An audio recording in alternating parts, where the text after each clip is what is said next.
If the plane was actually shot down, one big question arises. What are we to make of the heroic gesture by the passengers who chose to force the plane to the ground, we are told, in order to save the lives of other fellow countrymen? In truth, this heroic gesture by the passengers has been refuted by the 9/11 Commission itself.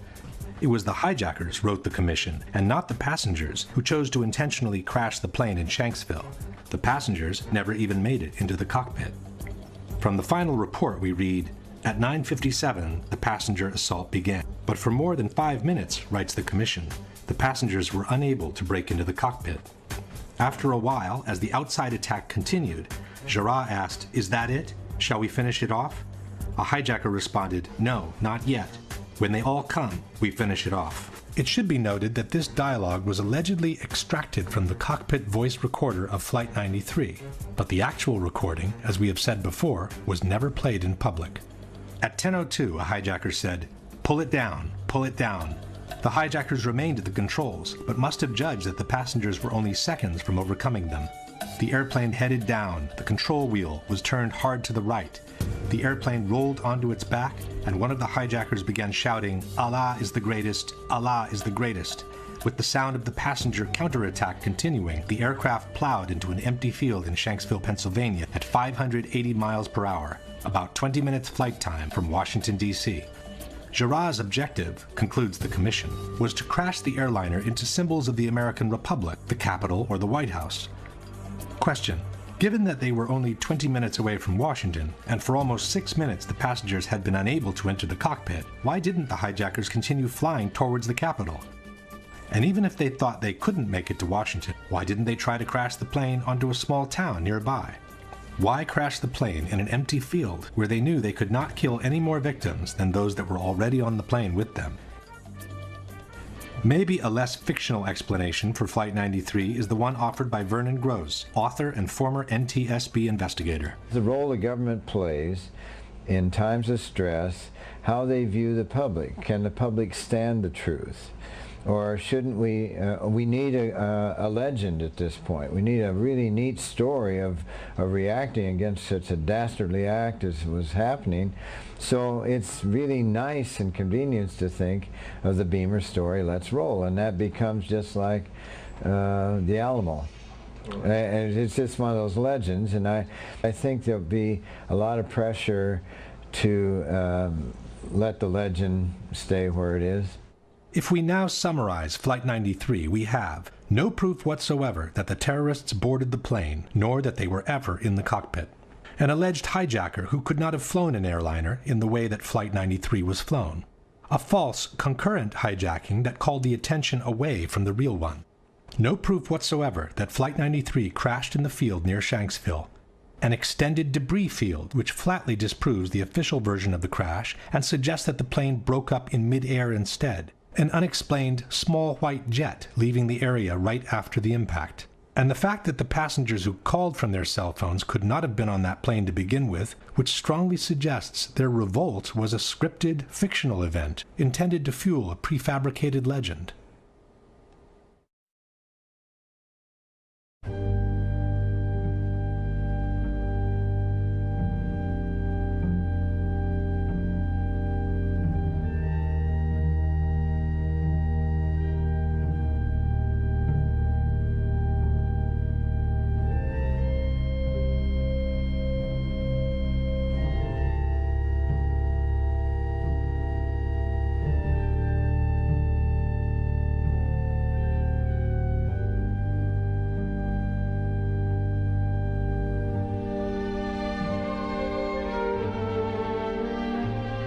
God, I'm on the 83rd floor. What? I'm on the 83rd floor. What's the telephone number you're calling? In the AC.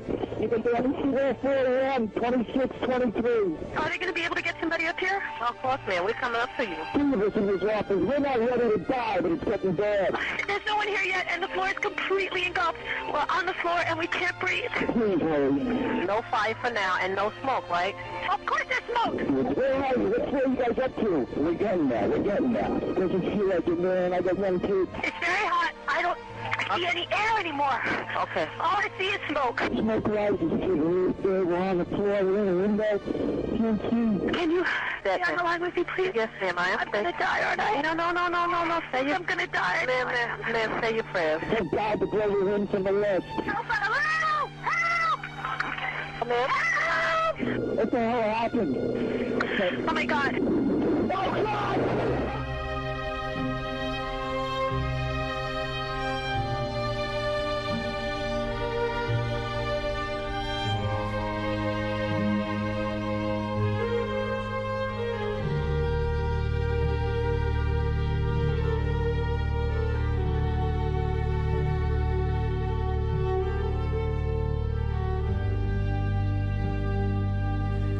For most Americans, the destruction of the Twin Towers will remain embedded in their memories and their hearts as the epitome of horror, astonishment, and unjustified human suffering.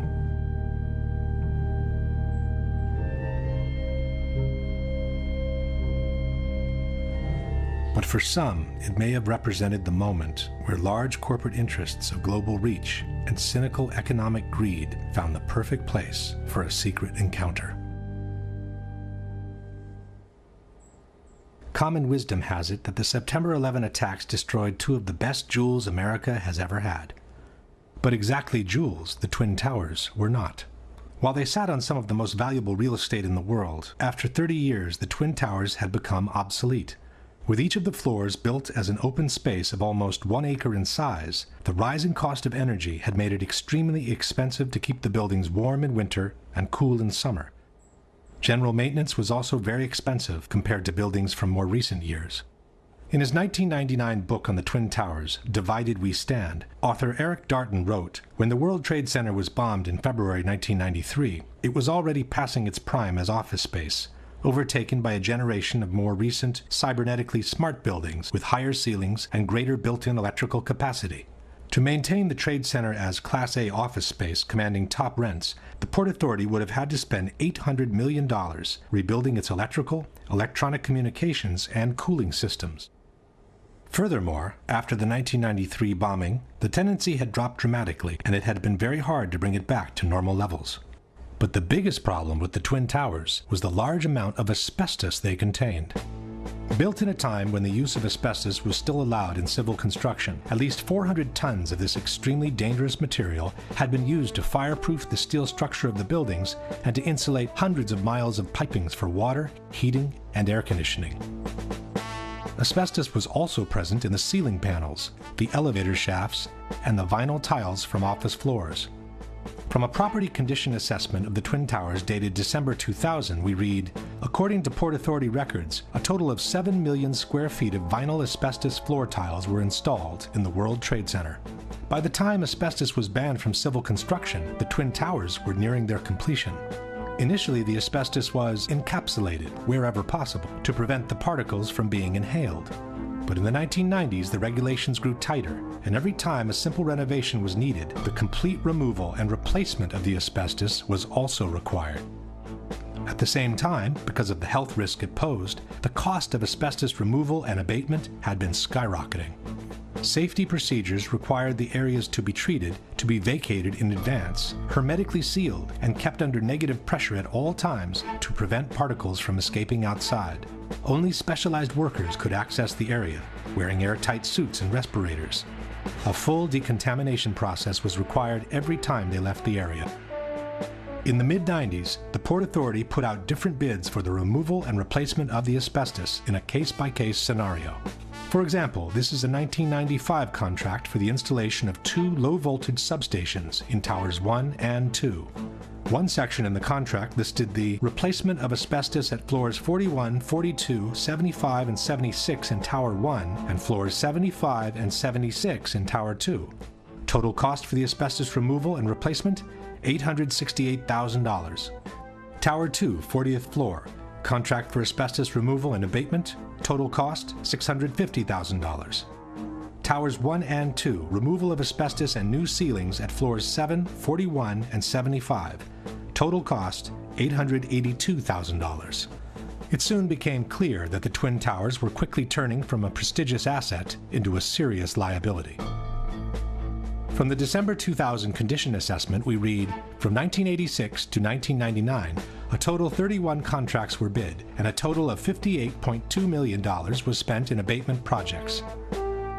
By then, 3.5 million square feet of vinyl asbestos floor tile was removed.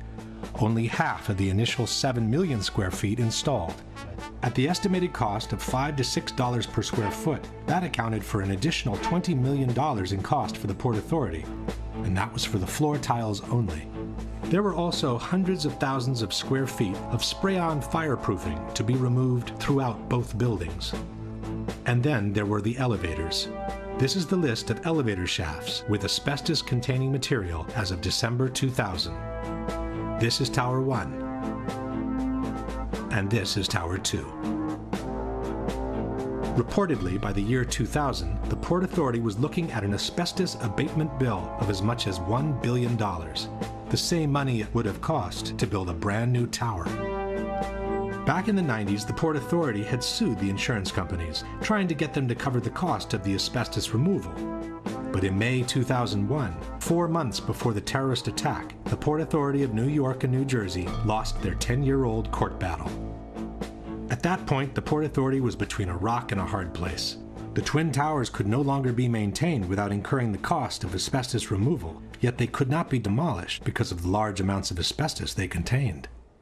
The only remaining option was to dismantle and remove the two poison-filled giants one piece at a time.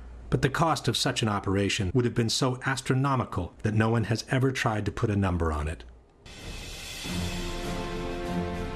Luckily for all, the stalemate was broken when a real estate tycoon named Larry Silverstein, who already owned Building 7, offered to purchase a 99-year lease for the Twin Towers. 76 years old, and look at him go. He walks fast, talks fast, and is always selling.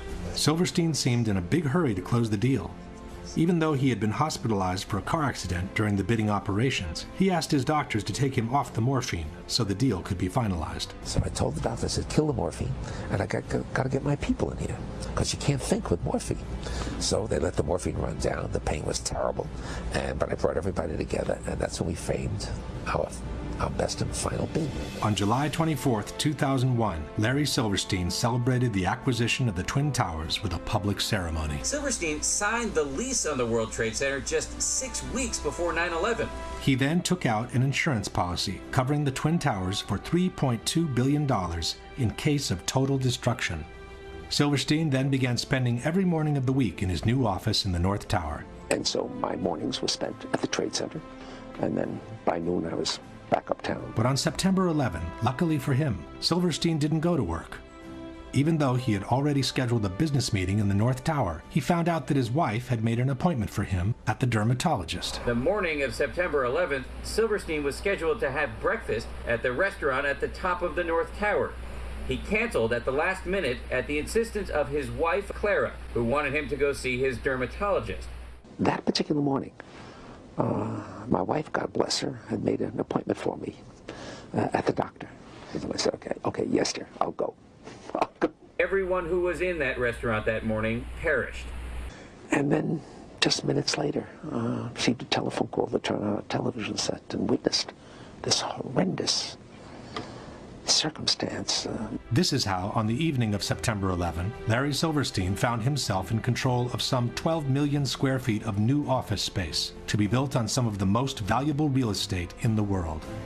And since the terrorist attacks had been two separate events, contended Silverstein, the insurance companies would have to pay him $7 billion to rebuild what he has always been calling My Three Towers. I will spend $7 billion on My Three Towers. Eventually, a settlement was reached for $4.5 billion, which was still 1/3 more than the amount initially insured by Silverstein. And since on September 11, due to the terrorist attacks, Building 7 had also been destroyed, Silverstein received another $800 million to rebuild a skyscraper that had originally cost $400 million. It's a much more beautiful building. It's a glass facade, allows the light to come into the space. The views on four sides are phenomenal, and the space looks magnificent. In the meantime, all the asbestos from the Twin Towers has been inhaled by the citizens of downtown Manhattan, and especially by the first responders and volunteers who worked at Ground Zero, who are now being decimated by mesothelioma and other pulmonary diseases. In the debate over the destruction of the World Trade Center, two important organizations have played a major role. One is NIST, the National Institute of Standards and Technology, which was officially tasked by the U.S. government to investigate the collapse of the three skyscrapers. In 2005, NIST presented their final report on the collapse of the Twin Towers, and in 2008, the one on Building 7. For the Twin Towers, NIST concluded that they were brought down by the consequences of the impacts and the ensuing fires, while Building 7, according to NIST, was brought down primarily by fire alone. In other words, they fully confirmed the official version by the U.S. government.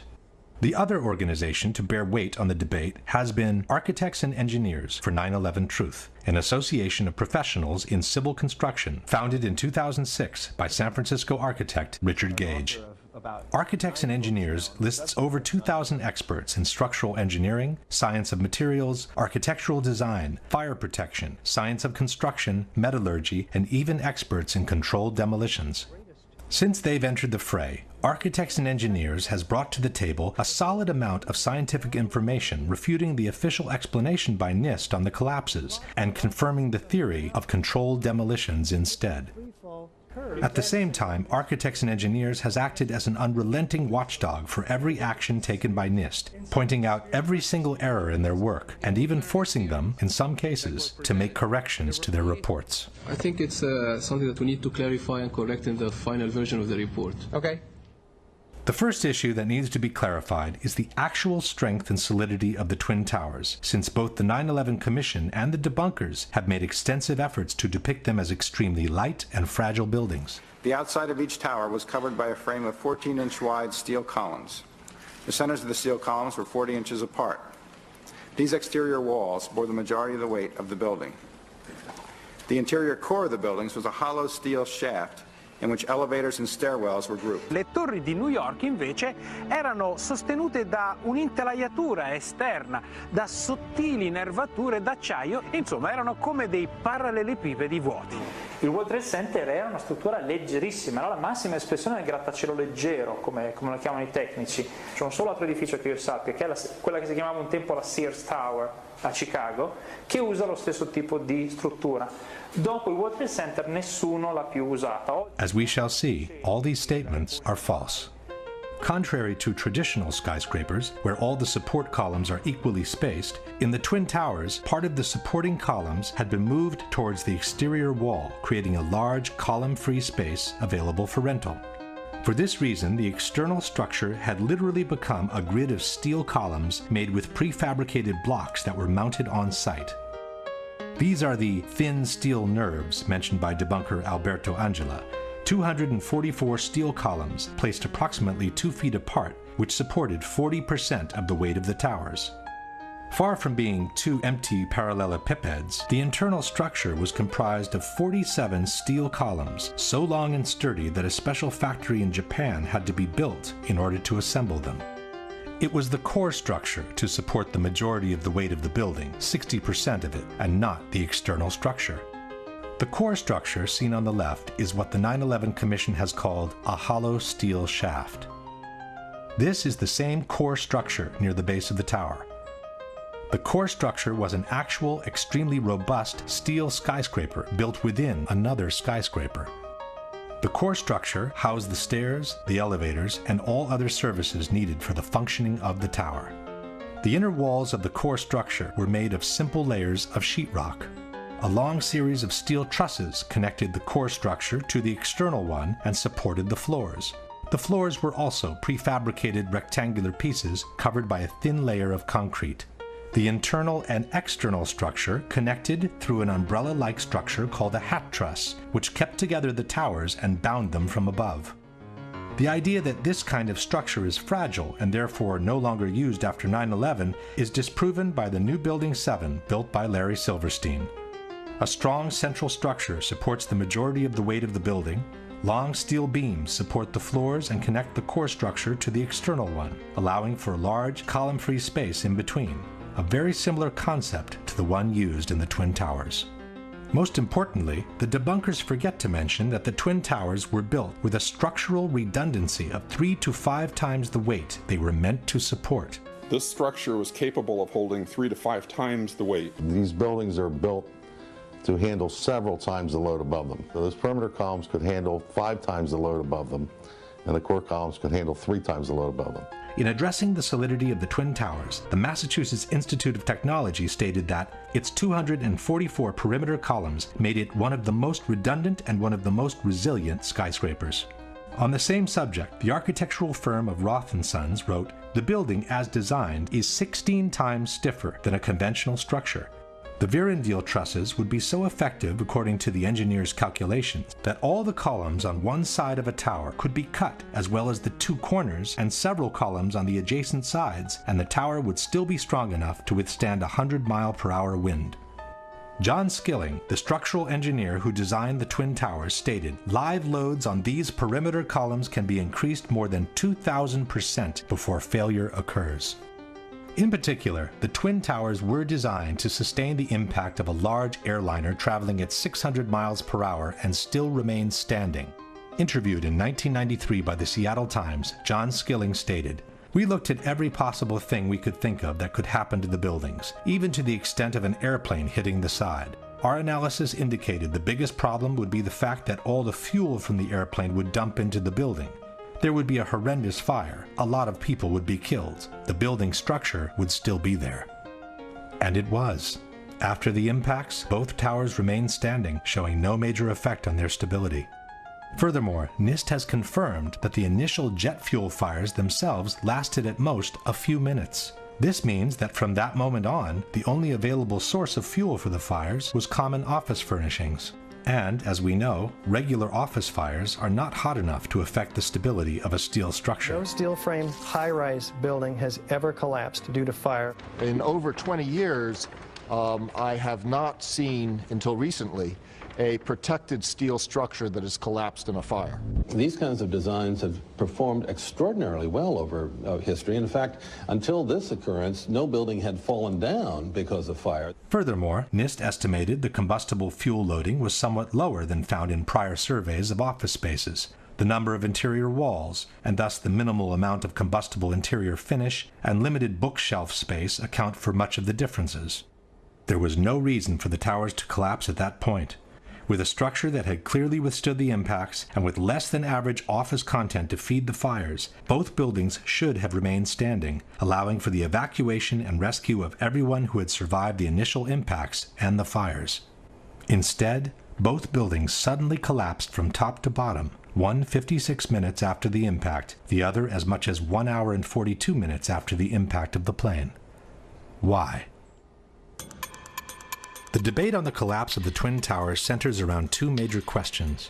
One is what caused the initial collapse of the top section of the building onto the lower part of each tower.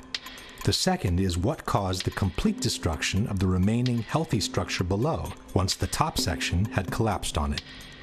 As far as what initiated the collapse, at first we were told that the heat of the fires had softened and melted the structure of the building. In 2002, NOVA depicted a scenario envisioned by many experts at the time, that the truss connections failed in the extreme heat, causing the floors to fall onto one another, precipitating the collapse. As the steel began to soften and melt, the interior core columns began to give. Then you had this sequential failure that took place where it all pancaked one after the other. In fact, it became known as the pancake theory. Donc ça a donné lieu à la théorie qu'on appelle la théorie du pancake. C'est-à-dire que, comme cette partie-là est tombée sur un plancher, ce plancher a cédé, puis en cascade, c'est tous les planchers qui ont cédé, qui sont tombés les uns sur les autres. C'est ça qu'on appelle la théorie du pancake. But the pancake theory had a major flaw. It forgot to explain why the core structure of the towers collapsed. Furthermore, experts pointed out that jet fuel produces barely half the heat needed to melt steel. It would not have been enough to disconnect the trusses from the external structure. It's not that it melts in a fire. In fact, the fires, normal fires, are not hot enough to melt steel.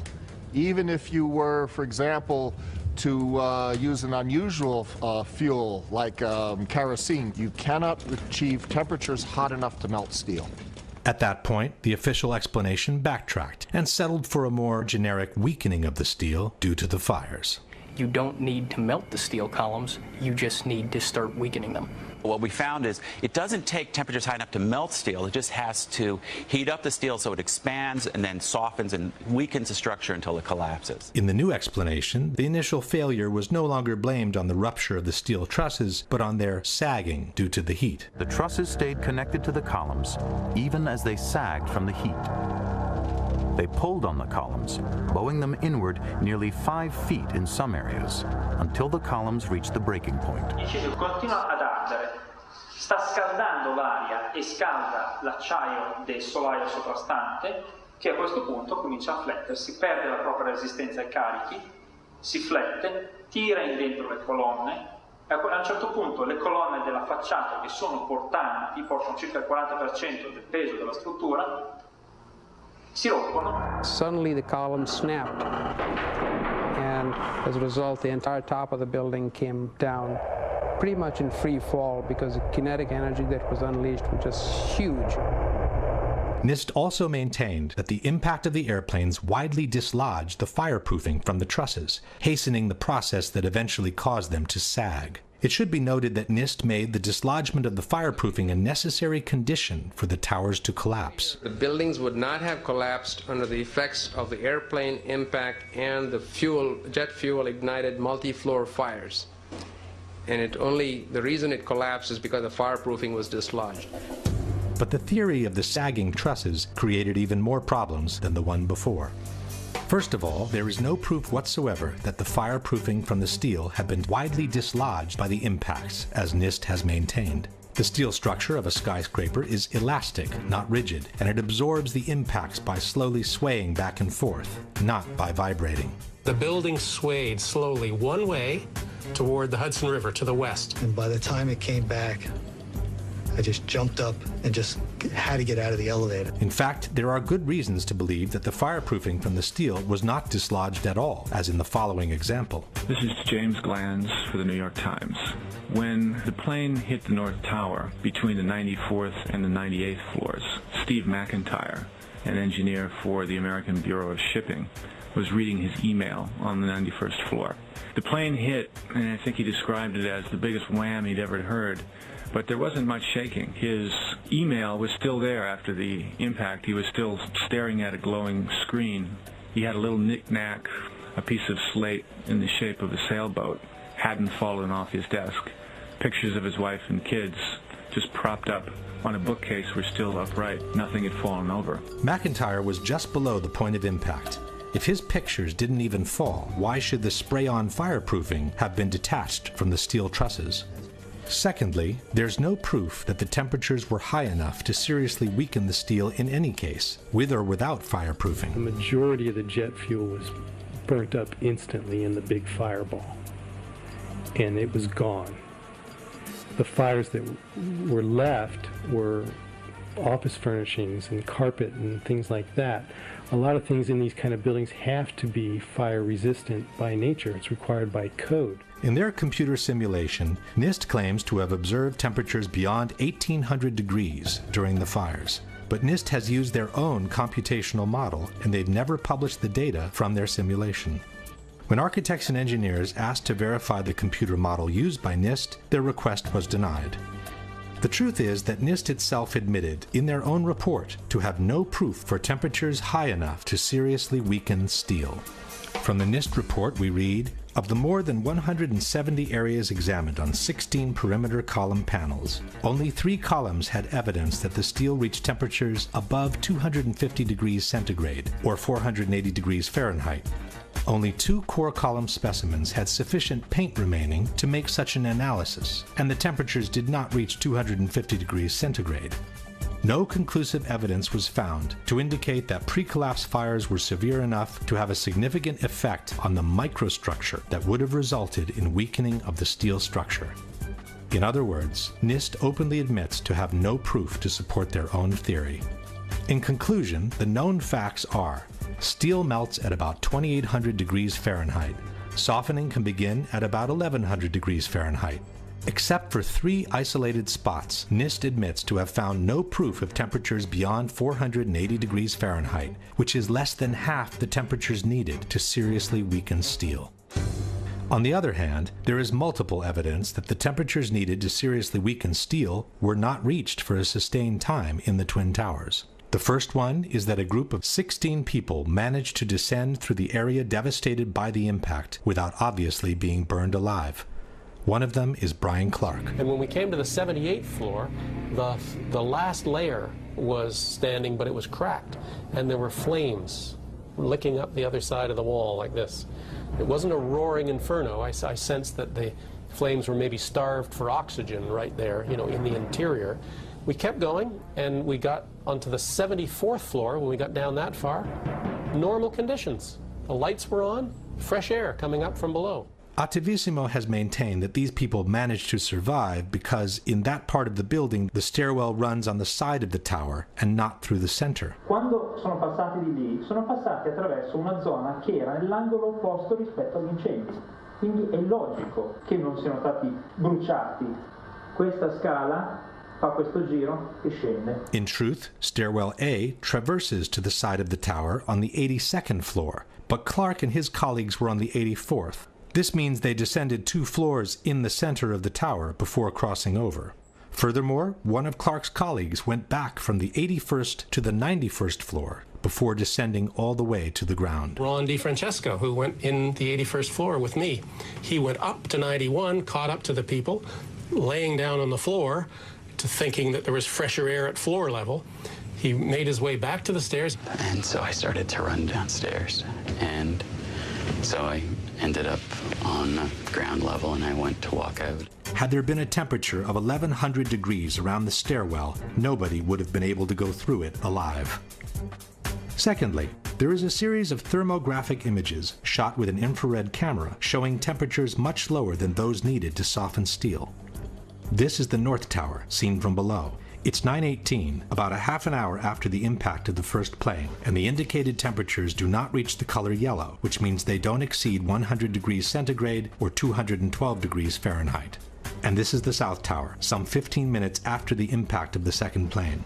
Here too, the indicated temperatures do not exceed 212 degrees Fahrenheit. But the major problem with the sagging trusses theory is that it doesn't make any sense from a mechanical point of view.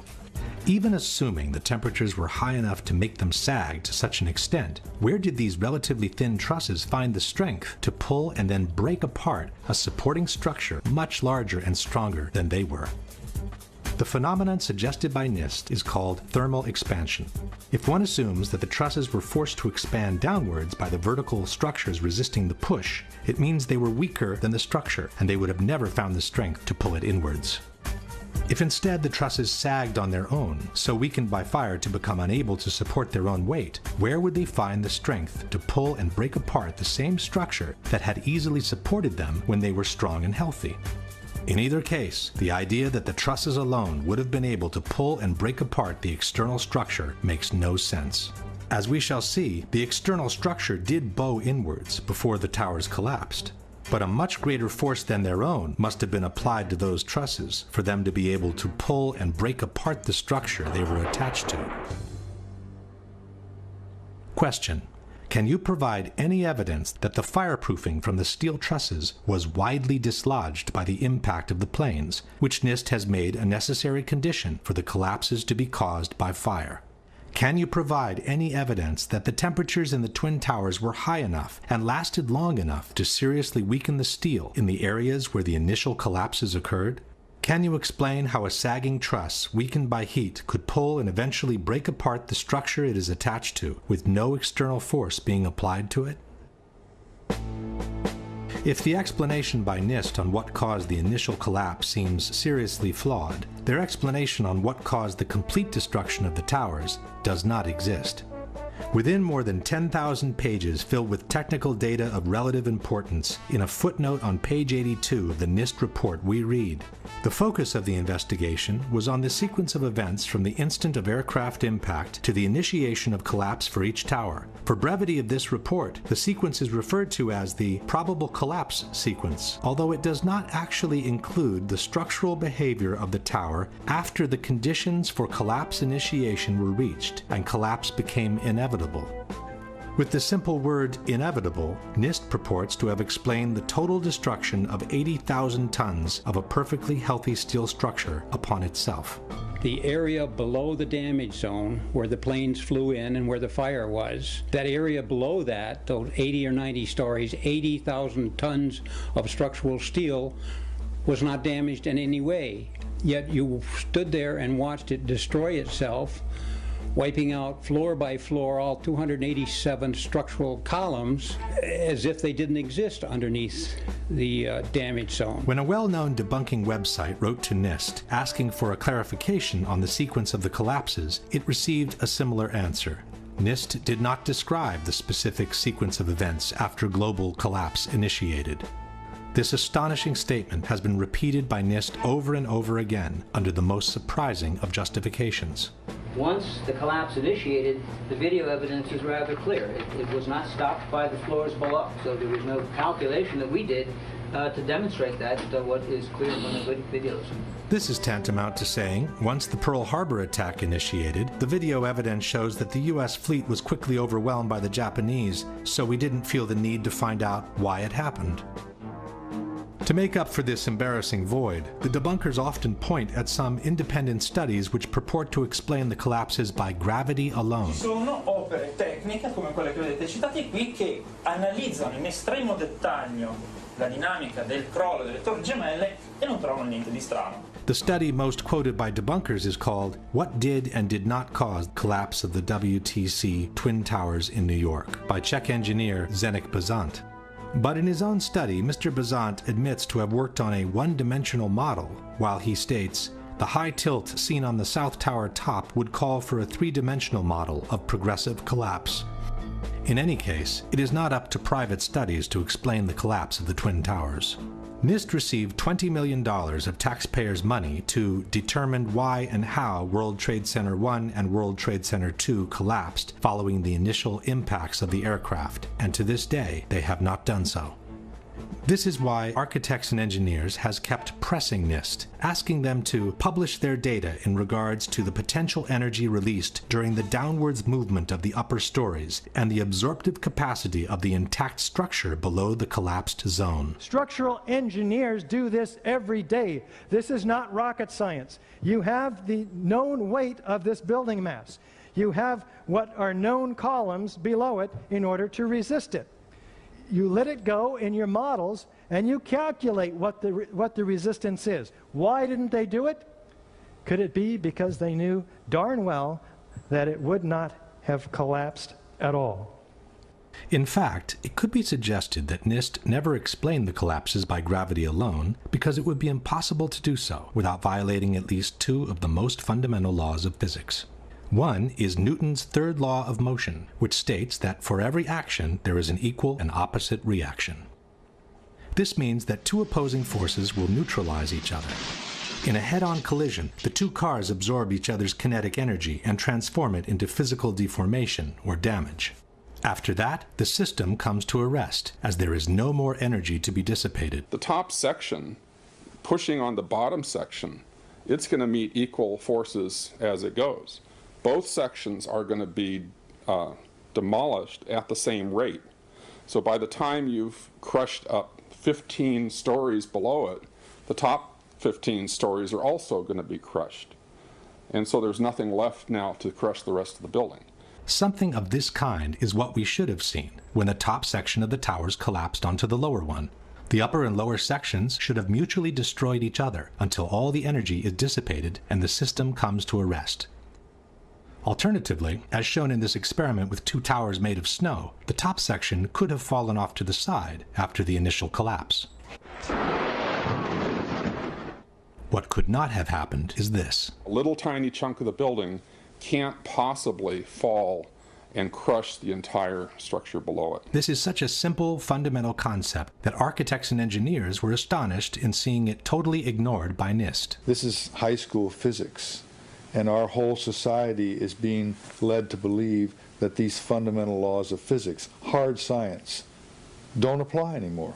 But even if we assume that the top section of the tower had enough potential energy to destroy the rest of the structure below, it could not have done so at the speed it did, which was near freefall speed. That would have violated an even more important principle in physics, known as the law of momentum conservation. This law states that the total energy within an isolated system must always remain the same.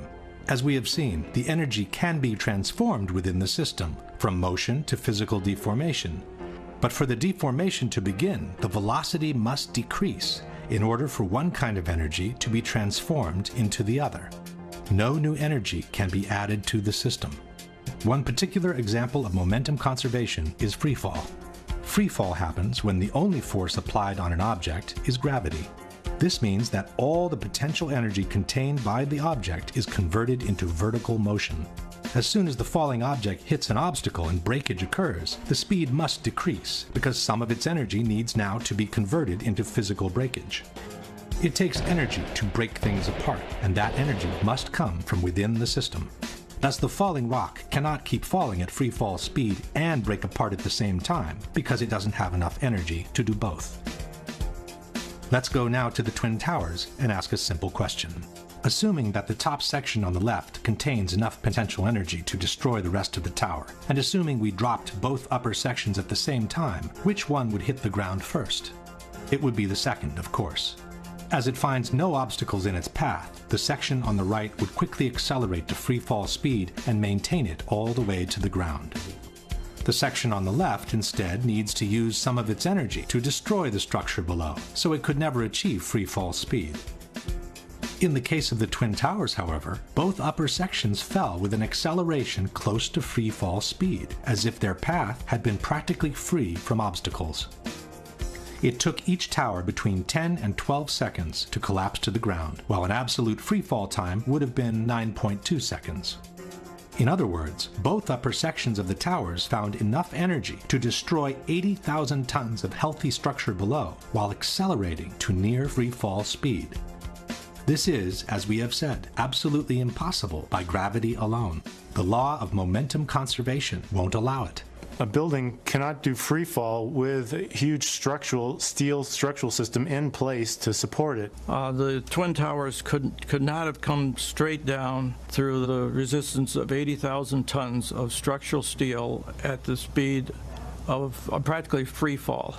That just would not happen. If in fact it actually hit and made an impact, it was effectively crushing anything, pushing hard on this core structure below it, the core structure is going to push back equally hard, and that's what's going to cause the top section of the building to slow down.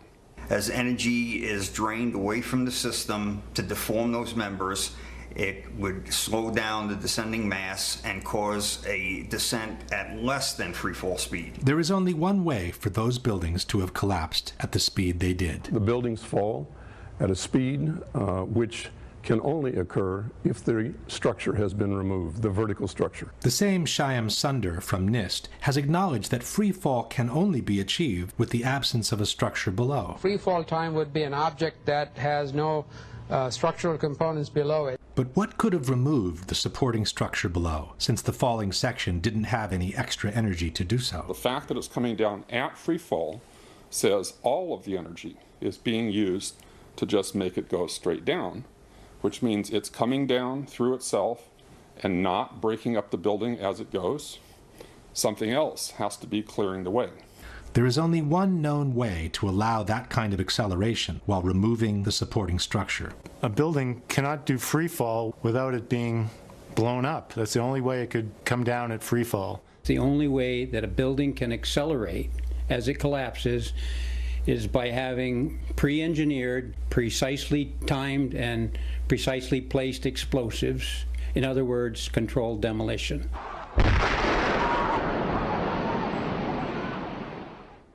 Since a near freefall speed automatically means a controlled demolition, the debunkers have tried to deny that the Twin Towers fell in about 10 seconds each.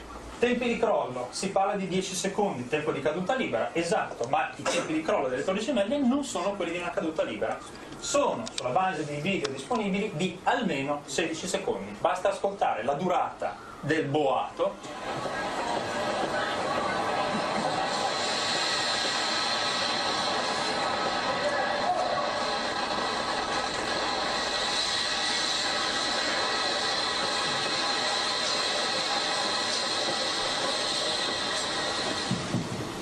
Quindi, se avete contato con me, sono un po' più di 10 secondi. We couldn't count with him, as it's very difficult to establish the exact duration of a collapse by listening to the sounds only.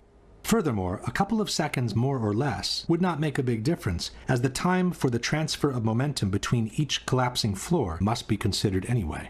So a floor impacting on a floor below would transfer momentum, and that floor, those floors would transfer momentum such that in the Twin Towers, if you didn't have any columns whatsoever, it would still take a minimum of 30 seconds for these towers to collapse, just by transferring the momentum of the floors. In any case, the near freefall speed of about 10 seconds has been confirmed by different official sources. The 9/11 Commission wrote that the South Tower collapsed in 10 seconds. Mr. Sunder from NIST has confirmed similar timings. The measurements have indicated that Tower 1 collapsed in about 11 seconds and Tower 2 collapsed in about 9 seconds. Mr. Sunder has also acknowledged that the towers came down practically at free fall speed. As a result, the entire top of the building came down pretty much in free fall. The same admission is present in the official report. Since the stories below the level of collapse initiation provided little resistance, the building section above came down essentially in free fall. At this point, we can pose the following question. Given that the building section above came down essentially in free fall, given that for free fall to occur, no supporting structure must be present, and given that the falling sections didn't have any extra energy to destroy the structure below, can you suggest anything different from some kind of controlled demolition for the removal of the supporting structure, which was necessary for near free fall speed to be achieved? At this point, one may wonder what the response by the debunkers has been to all the scientific arguments presented by architects and engineers. There has been no response. All the debunkers have done is to either belittle this association of professionals or to ignore it altogether. Et pour les ingénieurs, quand vous regardez les ingénieurs qui ont signé, alors là, c'est hallucinant. C'est-à-dire que vous avez des ingénieurs en électricité, en hydraulique, en sûreté nucléaire. Enfin bon, c'est vraiment la tour de Babel de l'ingénierie. Les personnes qui sont compétentes en calcul de structure, alors je les ai regardées, une petite trentaine, je suis généreux. Whether the experts in structural engineering are 30 or 300, it should not make any difference. It's their arguments that must be refuted, and Courant has never done so.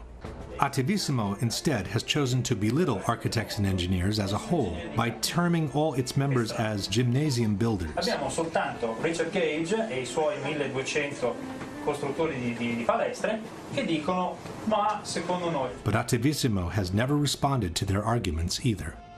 But the most shocking statement comes from Popular Mechanics. In their book, Debunking 9/11 Myths, they wrote, "Not one of the leading conspiracy theorists has a background in engineering, construction, or related fields."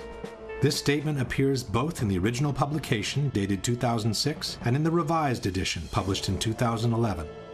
By then, architects and engineers had been active for almost 5 years, listed more than 1,300 experts in civil engineering, had made presentations in 20 different countries in the world, and had been invited on national television several times. And what caught my eye is their claim that more than 1,300 architects and engineers examined the evidence about Building 7's collapse and disagree with the official report issued by the National Institute of Standards and Technology. I certainly am much more open-minded about it than I was, and it is because of the involvement of the 9/11 families and all these engineers and architects. Clearly, they know more than I do. The truth is that from the moment architects and engineers has entered the fray, not one of their scientific arguments disproving the official version and confirming the theory of controlled demolitions has been refuted in any way by the debunkers or by anyone else. Let's now return to the previous question, which is still unanswered. What caused the initial collapse of the upper section of the towers onto the rest of the building? As we have seen, there was a bowing of the facade before the collapse, but the trusses didn't have any strength of their own to cause such a massive bending of the external structure. If explosives were used, however, and this part of the core structure was made to collapse first, then the trusses would have had enough strength to pull along the facade and to initiate the global collapse. In fact, it was observed that the antenna from the north tower begins dropping slightly before the top section of the building collapses, which indicates the central structure was destroyed first. Even though a controlled demolition seems the only valid explanation for the collapses, the debunkers have brought different arguments against this possibility. The first argument is that it would have been impossible to place the explosives under everyone's eyes. You would take an army of workers, it would take months. So this idea that, some crew dressed in black could sneak in the middle of the night and wire a building like that to be demolished is just, it's absurd. Ipotizziamo che siano veramente state minate. Come si fa? Entrano di nascosto delle persone, portano dell'esplosivo, scusi sa, devo lasciare qui questa serie di zainetti, non ci faccia caso, poi spariscono. There are, however, different facts to be considered. The first one is that in the months previous to 9/11, a major renovation of the elevator system in both towers was undertaken. From the March 2001 issue of Elevator World, we read, Ace Elevator undertook what was perhaps one of the largest, most sophisticated elevator modernization programs in the industry's history at New York City's prestigious World Trade Center. No one is suggesting that this company had anything to do with the possible planting of explosives. But such an extensive renovation process would have certainly provided the cover for a special team to access the internal structure of the buildings at any given time. As explained by Richard Heumann, Chief Electrical Engineer for the Twin Towers, the elevator shafts gave direct access to the core columns. I'm very familiar with the interior structure that surrounded the elevator shafts. And, of course, their access to the elevator shafts gave them total access to the surrounding core columns, the interior of the core columns. Secondly, the movement of heavy equipment on floors that were supposedly empty was noticed in the weeks leading up to 9/11. Scott Forbes worked for a financial institution on the 97th floor of the South Tower. It must have been at least 4 to 6 weeks before 9/11. It was like rebuilding work going on upstairs. The tenants, the people from Aon who had been there were moved somewhere else. The offices were just vacant.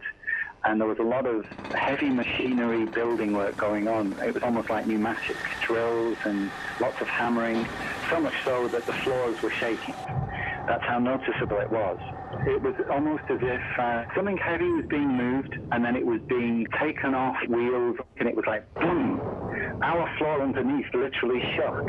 You could feel the weight above you. William Rodriguez, an employee at the Twin Towers for more than 20 years, recalls a similar experience. As I stood there on the 33rd floor, I heard very strange noises on the 34th floor. I heard very heavy equipment being moved around, and it sounded like dumpsters with metal wheels being moved around, and I got scared because I knew it was an empty floor. Nobody was supposed to be there. As a matter of fact, not even the elevators stopped there.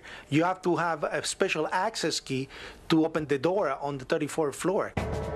Thirdly, after the 1993 attack, bomb-sniffing dogs had been adopted in the security system of the Twin Towers. But on Thursday, September the 6th, bomb-sniffing dogs were abruptly removed, according to a security guard, with no apparent reason. And lastly, there was an unprecedented power down in the South Tower on the very weekend before 9/11. For the first time in 30 years, all the security systems in the building had become useless at the same time. People could come and go as they pleased, even in protected areas, without being seen nor recorded by surveillance cameras. The previous weekend, there had been a power down. Because of the power down, there was a complete breakdown of security that weekend. We had guided tours coming into secured areas by mistake and nobody picking it up because there's no intrusion alarms or anything else. Scott Forbes was also present during the power down. There was a power down in the South Tower on the weekend of the 8th and 9th of September. And it wouldn't have just have affected camera security, it would have affected all the secure systems on doors for either key locks or security badges and so on. To undo them, they weren't working because they're all powered by electricity, so there was no power, there was no backup system, therefore they were all open. What again was the excuse that the Port Authority gave you, Scott, for this 36-hour period of the power being down in the South Tower? The explanation was that there was a recabling exercise to increase the bandwidth of networks that were available in the towers. But what I can recall is that there were plenty of toolboxes, there were plenty of spools of cable, there were men around wearing overalls. They appeared to be like engineers. At the time, it seemed perfectly legitimate what they were doing because this was the story we were given, that there was a recabling exercise. The debunkers are right. It would have been very difficult to bring in the explosives without being noticed. But with the proper cover story, it could have been done under everyone's eyes, in full daylight, without anybody even questioning what was going on. Another argument by the debunkers is that controlled demolitions, they say, always begin from the bottom, while the destruction of the Twin Towers clearly started from the top. Controlled demolitions always begin from the bottom of a building. You cut the bottom columns and then the building falls. If you look at the World Trade Centers, both of them began at the impact wounds where the planes hit. Il crollo della torre parte dall'alto, mentre nelle esplosioni controllate parte sempre dal basso. Si demoliscono le fondamenta, poi si va su e la torre, il palazzo che deve essere demolito, crolla subito. But this is not true.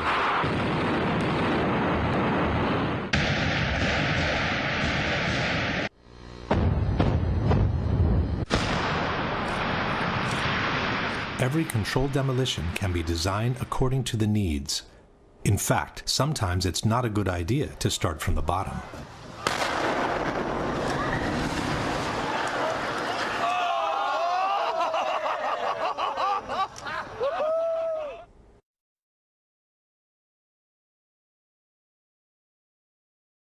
This brings us directly to the issue of explosions. In the same interview where he praised the solidity of the Twin Towers, John Skilling stated, "I'm not saying that properly applied explosives, shaped explosives of that magnitude could not do a tremendous amount of damage. I would imagine that if you took the top expert in that type of work and gave him the assignment of bringing these buildings down with explosives, I would bet that he could do it." On September 11, there were dozens and dozens of loud explosions reported by firefighters, policemen, journalists, and regular citizens both before and during the collapse of both towers. For all these explosions, however, the debunkers have a blanket explanation. The witnesses were confused. They were not real explosions. È interessante notare che tutti i testimoni che parlano di esplosioni le hanno sentite, nessuno le ha mai viste. There are things that happened inside the building, pieces coming loose as a result of the extreme impact, very well may have been interpreted as explosion. Molto spesso i profani parlano di explosion, ma non intendono strettamente la carica di dinamite che fa boom, parlano di botto, di boato, e il boato può essere dovuto a tante ragioni. What's an explosion sound like? Most people don't know because most people have never heard one. So any sharp, loud bang, that's probably an explosion. The fact is, most of the explosions were reported by firefighters and policemen, and no one knows how to recognize an explosion in a burning building better than they do. As we were getting our gear on and making our way to the stairway, there was a heavy-duty explosion. Everybody just started running for the door. Everybody was trapped. New York's bravest never had a chance. We really never even got to that close to the building. An explosion blew and it knocked everybody over. The whole time you're hearing boom, boom, boom, boom, boom. So I think I know an explosion when I hear it. In August 2005, the New York Times published 12,000 pages of oral histories, rendered in the voices of 503 firefighters and emergency personnel who were present at the Trade Center on September 11. Over 100 of them, 1/5 of the total, has reported explosions in the buildings prior or during the collapses. Regular citizens also seem quite capable of telling an explosion from a simple object falling to the ground. Something, either they blew the lobby up or something, because it blew the glass out of the doors and knocked us all down, and I got smoke and everything on me. I just feel a little shook up because I got blasted, so. Before proceeding, one thing should be known about controlled demolitions. Just like the Twin Towers, most modern buildings are built with a high redundancy factor in terms of structural strength. For this reason, a series of preliminary explosions is normally needed in controlled demolitions to weaken the structure before the actual collapse can be induced.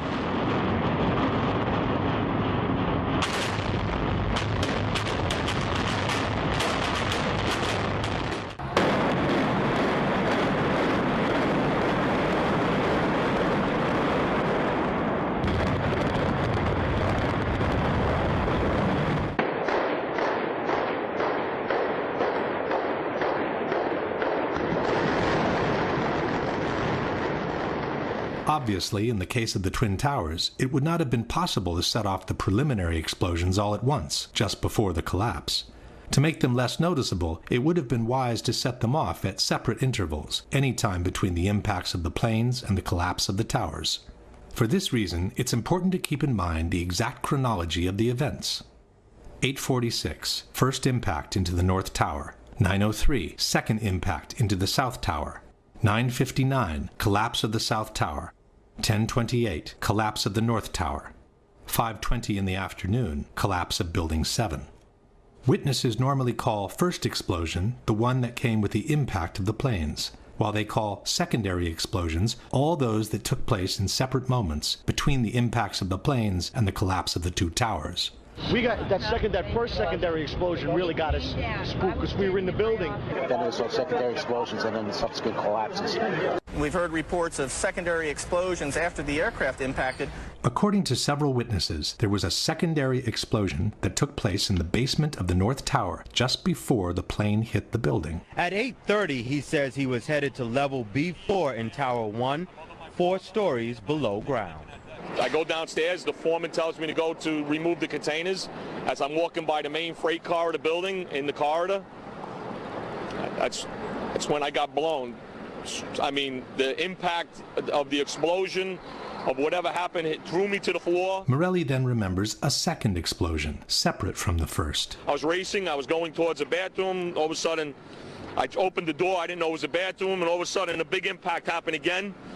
And all the ceiling tile was falling down, the light fixtures were falling. According to the 9/11 Commission, it was the jet fuel pouring down the elevator shafts that caused the explosion in the basement. From the final report we read, a jet fuel fireball erupted upon impact and shot down at least one bank of elevators. The fireball exploded onto numerous lower floors, including the B4 level, 4 stories below the ground. But the witnesses described an explosion that took place in the basement before the impact of the plane. Very strong. Boom!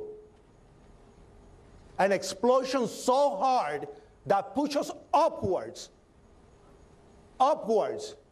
And it came from the basement between the B2 level and the B3 level. And at that moment, I thought it was the mechanical room where they have all the pumps and the generators for the building, that maybe a generator just blew up on the basement. Now, 20 years in the building, you know something that comes from the bottom and something that comes from the top. And when I went to verbalize that it was a generator, we hear, boom, all the way on the top, the impact of the plane on the top. 2 different events, 2 different times. There are others who remember several explosions after the one from below. It came from, I believe, at first we believed that it came from the mechanical room. Then we heard a series of other explosions that sounded up on the above levels of the building. I was in the B4 level, and on my way, I heard a bomb. So I says, probably the transformer again blew up. So I stepped back, finished what I had to finish, and I started towards the door again. And there come a big blast with a big ball of fire. The 2 separate explosions were recorded at a distance of about 9 seconds from each other during a business meeting that was taking place in a building nearby, 1 Liberty Plaza.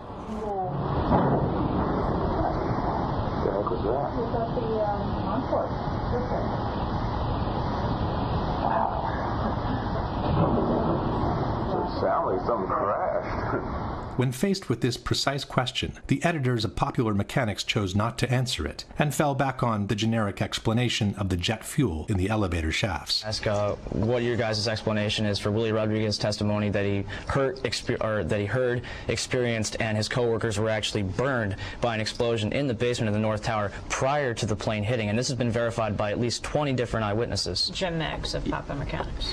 When the plane struck the buildings, they penetrated the internal core. Jet fuel poured down stairwells and elevator shafts, setting off secondary explosions. Not to mention the horrific impact of these fully loaded planes hitting the structure and causing enormous swaying. It's interesting to note too that you still didn't address the fact that it was before Empire State Building crash back in 1945. But the explanation of the jet fuel in the elevator shafts has several problems of its own. First of all, there were no regular elevators connecting the basement to the top levels of the towers.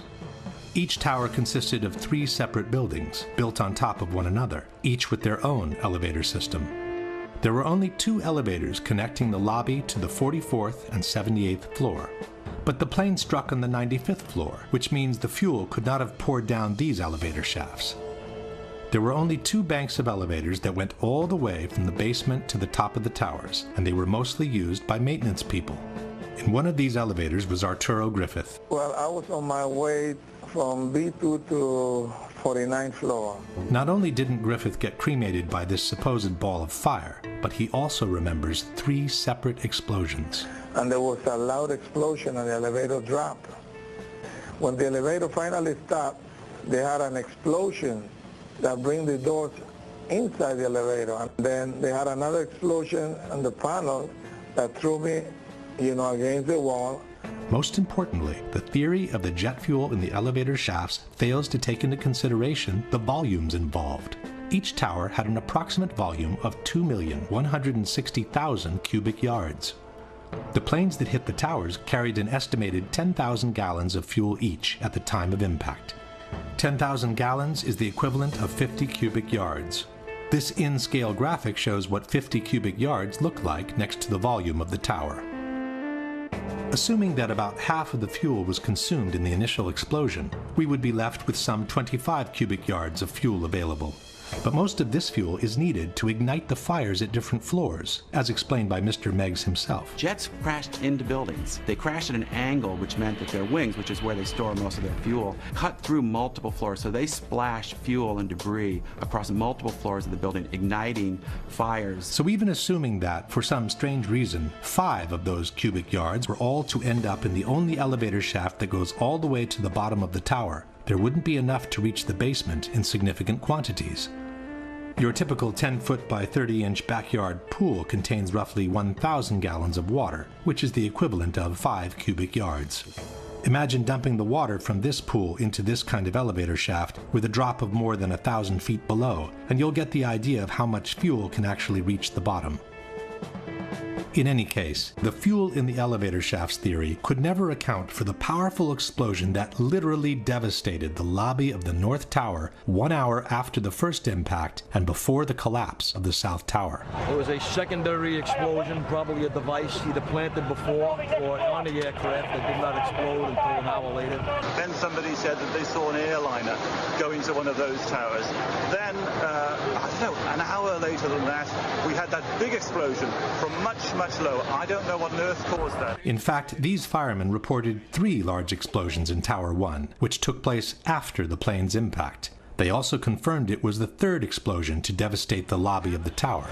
It was an explosion. It was in the lobby, and the 3rd explosion, the whole lobby collapsed on us. What you told me is that there was a plane or whatever hit the building, then a secondary explosion. It was like 3 explosions after that. We came in after the fire. We came when the fire was going on already. We was in the staging area inside the building, waiting to go upstairs. Then it exploded. The whole lobby collapsed on the lobby inside. It took these witnesses about 1 hour to walk down from the 82nd floor to the lobby of the North Tower after the impact of the plane. We got to the 4th floor from 82nd floor. We stuck on the stairs for a while. We finally got down to the lobby. Then we get to the lobby, it was this big explosion. I don't know if everything went just like what you just seen, that's what we went through before we came out of the building. Then when we get out the building, then another smoke cloud came. A similar story here, the long descent from Tower 1 and the big explosion in the lobby. It was like holy hell coming down them stairs.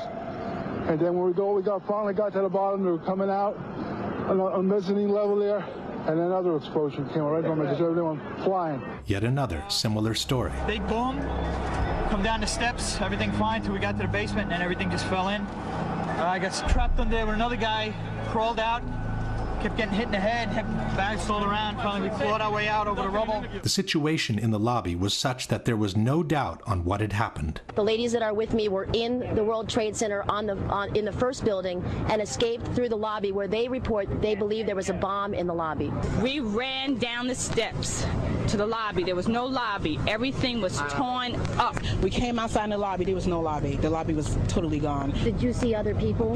There was a woman there with her face blown off. Big glass lobby, and all the glass was broken. wires hanging from the ceiling, the signs that would hang above telling you where to go were all hanging. It was unbelievably scary to look at. Firefighter John Schroeder was climbing the stairs of Tower 1 when he heard the huge explosion from below. We were heading up to the 24th floor of the stairwell, and all of a sudden our building got rocked. We got bounced around in the stairwell like pinballs, man. And we just said, you know what? Time to go. We came down, it looked like a bomb went off in the lobby. Everything was exploded, everything was gone. We're like, what is going on here? For every window in the lobby to be exploded. I mean, them windows were like as thick as forget it. They were 2-3 inch glasses, you know, come on. They exploded out of the lobby. You know, it wasn't from the jet fuel. No way. Then we have the accounts from those who heard explosions moments before the South Tower collapsed. John McLaughlin was a police officer for the Port Authority. Going into Tower 1, we heard a loud explosion coming from the area of Building 2, and at that point, Building 2 was collapsing. We saw the top begin to blow out in a plume of smoke, and we heard the noise associated with an implosion. I was about 5 blocks away when I heard explosions, 3 thuds, and turned around to see the building we just got out of, antenna tip over and fall in on itself.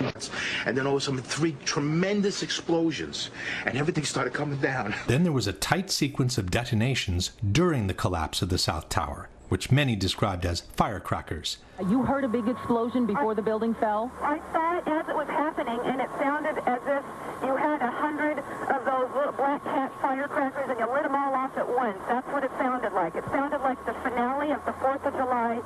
As the first tower came down, there were a series of explosions. It was like boom, boom. You could hear the echoes of the explosions echoing off the different buildings. The detonation started, and they went boom, boom, boom. They were a little less than a second apart. Below the fire, I saw from the corner, boom, boom, boom, boom, boom, boom, boom, boom, boom. Just like 20 straight hits. Just detonated. They were planned to take down a building. Boom, boom, boom, boom, boom, boom, boom, boom. All the way down. So it was like boom, boom, boom, boom, boom, boom, boom, boom. From far away, boom, boom. And you heard the boom, boom, boom, boom, boom, boom. The same kind of detonations were heard during the collapse of the North Tower. Second tower, number 1, the second tower collapsed. It was the exact same series of detonations. And then it started to sound like firecrackers. Crack, crack, crack, crack, crack. And we looked up, and the second tower was coming down. The debunkers doubt that there were explosions, they say, because no explosions were recorded in the videos from the collapses. Le demolizioni fanno rumore, fanno dei botti estremamente precisi, fortissimi come li avete sentiti. Come mai nelle immagini delle torri gemelle non ci sono le esplosioni, ma c'è un solo boato continuo? Lorsqu'il y a une explosion, on la ressent. On la ressent comme il faut. Ça se mesure, on l'enregistre. Aucune bande de son ne les enregistre. Aucune. First of all, the debunkers forget that most of the television shots were taken from a distance with long telephoto lenses, and they don't carry the actual sound from the towers. While in the videos shot by amateurs, the soundtrack is usually covered by the screams of those standing around the camera.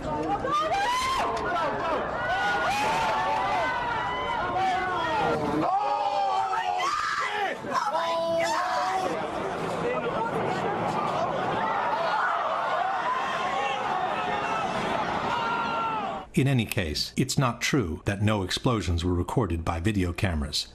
In this shot, for example, a series of loud concussions can be heard just before the collapse begins. On the left, covered by smoke, is the South Tower moments before the collapse.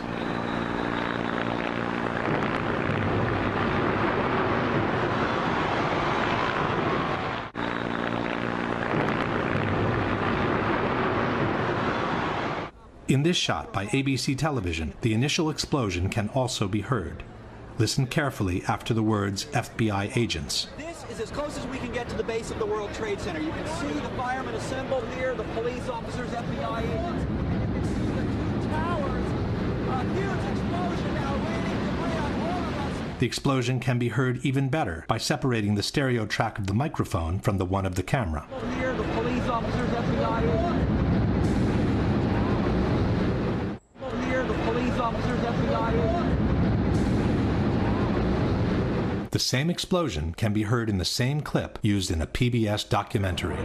But a key question remained. Did their ultimate failure... But a key question remained. Did their ultimate failure... And then there were several explosions recorded after both towers had collapsed, like this one from this BBC video.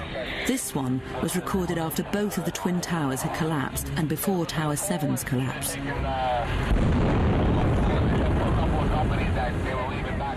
Amateurs also kept recording explosions after the collapse of both towers. It's now 11 o'clock.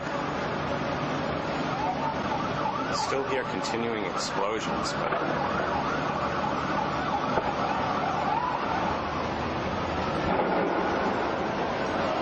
explosion. This recording was made between 10 and 11 o'clock. The explosion came from the direction of Building 7.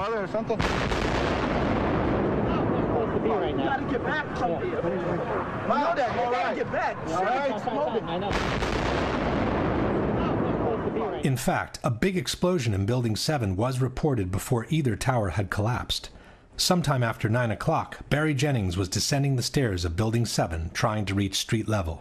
Well, me and Mr. Hess, the Corporation Counsel, were on the 23rd floor. I told him we got to get out of here. We started walking down the stairs. We made it to the 8th floor. Big explosion. Blew us back into the 8th floor. Jennings was trapped in the building for several hours, together with his colleague, Michael Hess. Mr. Hess! 8th floor, 7 World Trade. I pass the word. After they were rescued by the fire department, Mr. Hess confirmed the big explosion on the 8th floor. So, Mr. Hess, you were trapped in, I believe, 7 World Trade Center. Go ahead, sir. Yes, I was. I was up in the Emergency Management Center on the 23rd floor. Another gentleman and I walked down to the 8th floor where there was an explosion. In a later interview, Jennings has confirmed the explosion took place before either tower had collapsed. Both buildings were still standing. I was trapped in there for several hours. I was trapped in there when both buildings came down. While he was trapped, Jennings kept hearing more explosions. All this time, I'm hearing all types of explosions. In fact, explosions near Building 7 were recorded up to a few minutes before the building collapsed.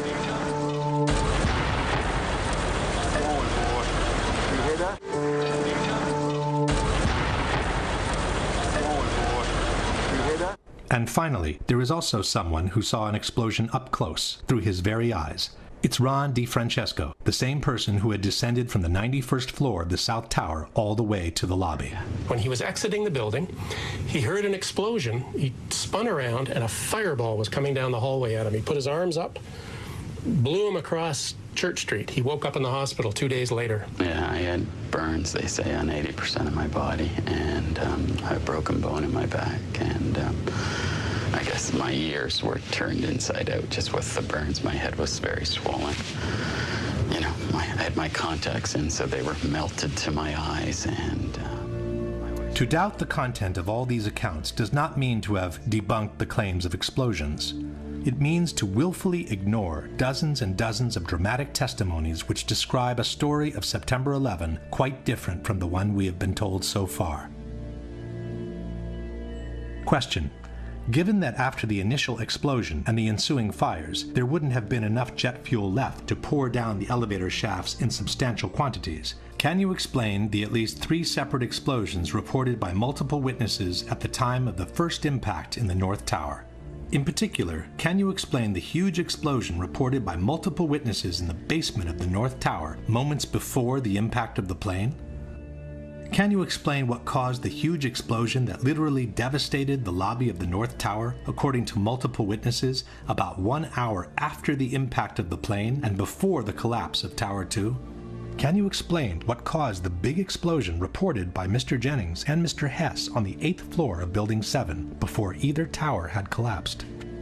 Can you explain what caused the multiple explosions recorded by different camera crews, including the BBC and CNN, after the towers had collapsed and before the collapse of Building 7? Can you explain how more than 100 witnesses, most of them firefighters and policemen, could have all been mistaken in reporting explosions at the Twin Towers on September 11? Another element suggesting controlled demolitions are the so-called squibs, the puffs of debris that were noticed on the sides of both towers as the collapses took place. Squibs occur in controlled demolitions when concrete is forcefully expelled from the building by the explosions occurring inside. The individual explosions that I noticed 20 and 30 and 40 stories below the collapsing structure, those are what we demolitions guys call squibs. And that's another characteristic that seems to be evident. But for the squibs in the Twin Towers, the debunkers have a different explanation. A building like that, it's like a giant accordion. It's full of air. When the top of that building comes down, all that air has to come out. And where it comes out the windows. It blows out the windows. Quanto agli sbuffi, se pensiamo a questi piani che si schiacciano uno sull'altro, l'aria che esce, che porta polvere, fumo e detriti fuori, li spiega abbastanza bene. The debunkers forget that several squibs were observed 20, 30, or 40 floors below the level of the collapse, in an area where the floors above were still perfectly intact. There is no smoke or concrete to be pushed out here when the collapse has only reached this level at this point. But even in this case, the debunkers have an explanation. Et ça s'explique justement par la communication des surpressions, par les cages d'ascenseur. Alors là, c'est les cages d'ascenseur, mais il y a bien sûr aussi des escaliers. Donc ça aussi, et ça a permis donc cette évacuation de l'air, non seulement sur les côtés, mais aussi dans toute la tour, en mettant en pression le bâtiment. But elevators and stairs have doors at almost every floor. Had there been such a strong compression from above, it would have pushed with equal force on all the floors below, not just the one where the squib occurred. In any case, this is clearly not broken glass.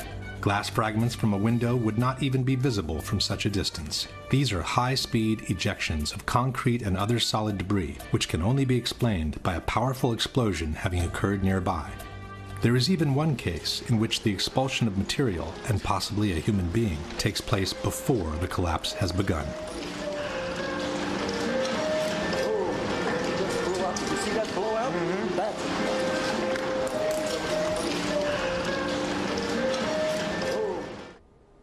Question. Given that what we see is clearly not glass from a broken window, but concrete and other debris, can you explain what caused the squibs observed 30 or 40 floors below the level of collapse?